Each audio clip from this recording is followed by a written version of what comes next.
ಇವತ್ತು ಮುಂದುವರಿಯಲಿದೆ ಕೇಂದ್ರದ ವಿರುದ್ಧ ರೈತರ ಕಿಚ್ಚು. ಇವತ್ತು ದೆಹಲಿಗೆ ನುಗ್ಗೋದಕ್ಕೆ ಅನ್ನದಾತರು ಸಿದ್ಧವಾಗಿದ್ದಾರೆ. ನಿನ್ನೆ ಹರಿಯಾಣ ಪಂಜಾಬ್ನಲ್ಲಿ ತೀವ್ರ ಸ್ವರೂಪ ಪಡೆದುಕೊಂಡಿತ್ತು ಪ್ರತಿಭಟನೆ. ಆ ಸಂದರ್ಭ ಪ್ರತಿಭಟನಾ ನಿರತರನ್ನ ತಡೆಯೋದಕ್ಕೆ ಅಶ್ರುವಾಯು ಬಳಕೆ ಮಾಡಲಾಯಿತು, ಲಾಠಿ ಚಾರ್ಜ್ ಮಾಡಲಾಯಿತು. ಆ ವೇಳೆ ಹಲವು ರೈತರು ಮತ್ತೆ ಪೊಲೀಸರಿಗೂ ಕೂಡ ಗಾಯಗಳಾಗಿತ್ತು. ಇನ್ನು ಇವತ್ತು ಮತ್ತೆ ದೆಹಲಿಯತ್ತ ನುಗ್ಗೋದಕ್ಕೆ ರೈತರು ಸನ್ನದ್ಧರಾಗಿದ್ದಾರೆ. ರೈತರನ್ನ ತಡೆಯೋದಕ್ಕೆ ದೆಹಲಿಯ ಎಲ್ಲ ಗಡಿಗಳಲ್ಲೂ ಕೂಡ ಬಿಗಿ ಭದ್ರತೆಯನ್ನ ನಿಯೋಜಿಸಲಾಗಿದೆ. ಇವತ್ತು ಇನ್ನೂ ಹೆಚ್ಚಿನ ಸಂಖ್ಯೆಯ ಪೊಲೀಸ್ ಸಿಬ್ಬಂದಿಯನ್ನ ನಿಯೋಜನೆ ಮಾಡಲಾಗಿದೆ. ಸಿಂಘು ಗಡಿ, ಗಾಜಿಯಾಬಾದ್, ತಿಕ್ರಿ ಗಡಿಗಳಲ್ಲಿ ಭಾರಿ ಭದ್ರತೆಯನ್ನ ನಿಯೋಜನೆ ಮಾಡಿದ್ದಾರೆ. ನಿನ್ನೆ ಆಗಿರುವಂತಹ ಘಟನೆಗಳೆಲ್ಲವನ್ನು ಗಮನದಲ್ಲಿಟ್ಟುಕೊಂಡು ಅದ್ಯಾವುದು ಮರುಕಳಿಸೋದಕ್ಕೆ ಅವಕಾಶ ಕೊಡದೆ ಹೆಚ್ಚುವರಿಯಾಗಿ ಏನೆಲ್ಲ ಭದ್ರತೆ ನಿಯೋಜನೆ ಮಾಡಿಕೊಳ್ಬೇಕು, ನಿಭಾಯಿಸಬೇಕಾಗಿರೋದು ಪರಿಸ್ಥಿತಿ ಬಹಳ ಸೂಕ್ಷ್ಮ ಆಗಿರೋದ್ರಿಂದ. ಯಾಕಂದರೆ ರೈತರು ಬರ್ತಾ ಇರೋದು ದೆಹಲಿ ಕಡೆಗೆ ನುಗ್ಗಿ ಬರ್ತಾ ಇರೋದು. ಹೀಗಾಗಿ ಯಾವ ರೀತಿ ಅವರನ್ನು ತಡೆದು ನಿಲ್ಲಿಸಬೇಕು ಅಂತ, ತಡೆದು ನಿಲ್ಲಿಸೋ ಸಂದರ್ಭದಲ್ಲಿ ಅಥವಾ ಅವರ ಪ್ರತಿಭಟನೆಯ ಸ್ವರೂಪ ಬೇರೆ ದಿಕ್ಕಿಗೆ ತಿರುಗದ ಹಾಗೆ ಅದನ್ನು ನಿಭಾಯಿಸೋ ನಿಟ್ಟಿನಲ್ಲಿ ಏನೆಲ್ಲ ಮುಂಜಾಗ್ರತೆ ಕ್ರಮಗಳನ್ನು ಕೈಗೊಳ್ಳಬೇಕು, ಹೆಚ್ಚುವರಿಯಾಗಿ ಎಷ್ಟೆಲ್ಲ ಸಿಬ್ಬಂದಿಯನ್ನು ನಿಯೋಜನೆ ಮಾಡಿಕೊಳ್ಬೇಕು ಭದ್ರತೆಗೆ, ಅದೆಲ್ಲವನ್ನೂ ಕೂಡ ಮಾಡ್ಕೊಂಡಿದ್ದಾರೆ. ಬಟ್ ಸ್ಟಿಲ್ ಇವತ್ತು ಪರಿಸ್ಥಿತಿ ಯಾವ ಹಂತಕ್ಕೆ ಹೋಗುತ್ತೆ ಅನ್ನೋದನ್ನು ನಿರೀಕ್ಷಿಸೋದಕ್ಕೆ ಸಾಧ್ಯ ಇಲ್ಲ. ಯಾಕಂದರೆ ಇದಕ್ಕೆ ಮುಂಚೆ ಬೇರೆ ಹಂತಗಳಲ್ಲೂ ಕೂಡ ಇದೇ ರೀತಿಯಾದಂಥ ಭದ್ರತೆಯನ್ನು ನಿಯೋಜನೆ ಮಾಡಿಕೊಂಡಿದ್ರು.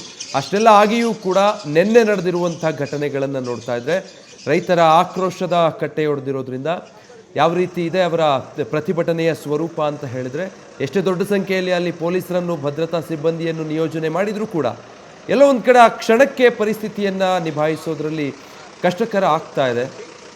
ಅಶ್ರುವಾಯು ಪ್ರಯೋಗ ಮಾಡೋ ಹಂತಕ್ಕೆ ಹೋಯಿತು. ರೈತರ ಮೇಲೆ ಪೊಲೀಸರು ಲಾಠಿ ಚಾರ್ಜ್ ಮಾಡಬೇಕಾಯಿತು. ಕೇವಲ ಪ್ರತಿಭಟನೆಯಲ್ಲಿ ನಿರತರಾಗಿದ್ದಂತಹ ರೈತರಿಗೆ ಅಷ್ಟೇ ಅಲ್ಲ, ಇದೇ ಸಂದರ್ಭದಲ್ಲಿ ಪೊಲೀಸರಿಗೂ ಕೂಡ ಗಾಯಗಳಾಯಿತು, ತೊಂದರೆಗಳಾಗಿದೆ. ನಿನ್ನೆ ಇವತ್ತು ದೆಹಲಿ ಕಡೆಗೆ ಮತ್ತೆ ನುಗ್ಗಿ ಬರ್ತಾ ಇದ್ದಾರೆ. ಬಹಳಷ್ಟು ಸವಾಲುಗಳಿದೆ. ಇದನ್ನು ಇವತ್ತು ನಿಭಾಯಿಸುವಂಥ ರೀತಿಯಲ್ಲಿ ಅದೆಲ್ಲವನ್ನು ಗಮನದಲ್ಲಿ ಇಟ್ಕೊಂಡೇ ಈ ಪರಿಸ್ಥಿತಿಯನ್ನು ಬಹಳ ನಾಜೂಕಾಗಿ ಹ್ಯಾಂಡಲ್ ಮಾಡಬೇಕಾಗತ್ತೆ.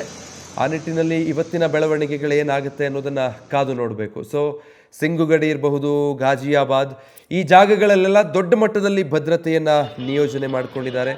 ಏನೇನೆಲ್ಲ ಸಾಧ್ಯವೋ ಆ ಎಲ್ಲ ಪ್ರಯತ್ನಗಳನ್ನು ಕೂಡ ಪೊಲೀಸ್ ಇಲಾಖೆ ಮತ್ತು ಭದ್ರತಾ ನಿಯೋಜನೆ ಕಡೆಯಿಂದ ಮಾಡ್ಕೊಂಡಿದ್ದಾರೆ. ನೋಡಿ, ಈಗ ನೀವು ಬಲಭಾಗದ ದೃಶ್ಯ ನೀವು ಗಮನಿಸ್ತಾ ಇದ್ದೀರಲ್ಲ, ದೆಹಲಿಗೆ ನುಗ್ಗೋದಕ್ಕೆ ತಯಾರಾಗಿರುವಂಥ ರೈತರು ಆ ರಸ್ತೆಯಲ್ಲೇ ಚಹಾ ಕಾಯಿಸ್ತಾ ಇರುವಂಥ ದೃಶ್ಯ. ಅದು ಪ್ರತಿಭಟನೆಯ ಭಾಗ ಅಂತ ಹೇಳಿ ಸಂಪೂರ್ಣ ರಸ್ತೆಯಲ್ಲೇ ಟೀ ಕಾಯಿಸಿ ಪ್ರತಿಭಟನೆ ಮಾಡಿದ್ದಾರೆ. ಇವತ್ತು ರಾಷ್ಟ್ರ ರಾಜಧಾನಿ ದೆಹಲಿಗೆ ನುಗ್ಗೋದಕ್ಕೆ ಸಿದ್ಧರಾಗ್ತಾ ಇದ್ದಾರೆ.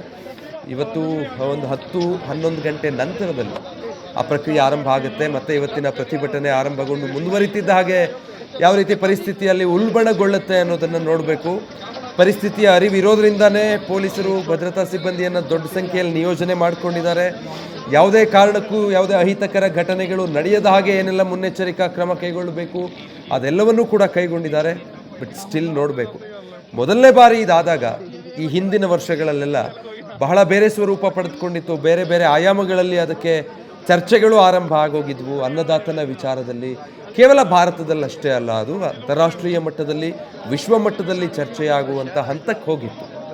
ಮತ್ತೆ ಇದೀಗ ಲೋಕಸಭಾ ಚುನಾವಣೆ ಹತ್ತಿರದಲ್ಲಿರೋ ಸಂದರ್ಭದಲ್ಲಿ ರೈತರ ಪ್ರತಿಭಟನೆ ತೀವ್ರ ಸ್ವರೂಪ ಪಡೆದುಕೊಳ್ತಾ ಇದೆ.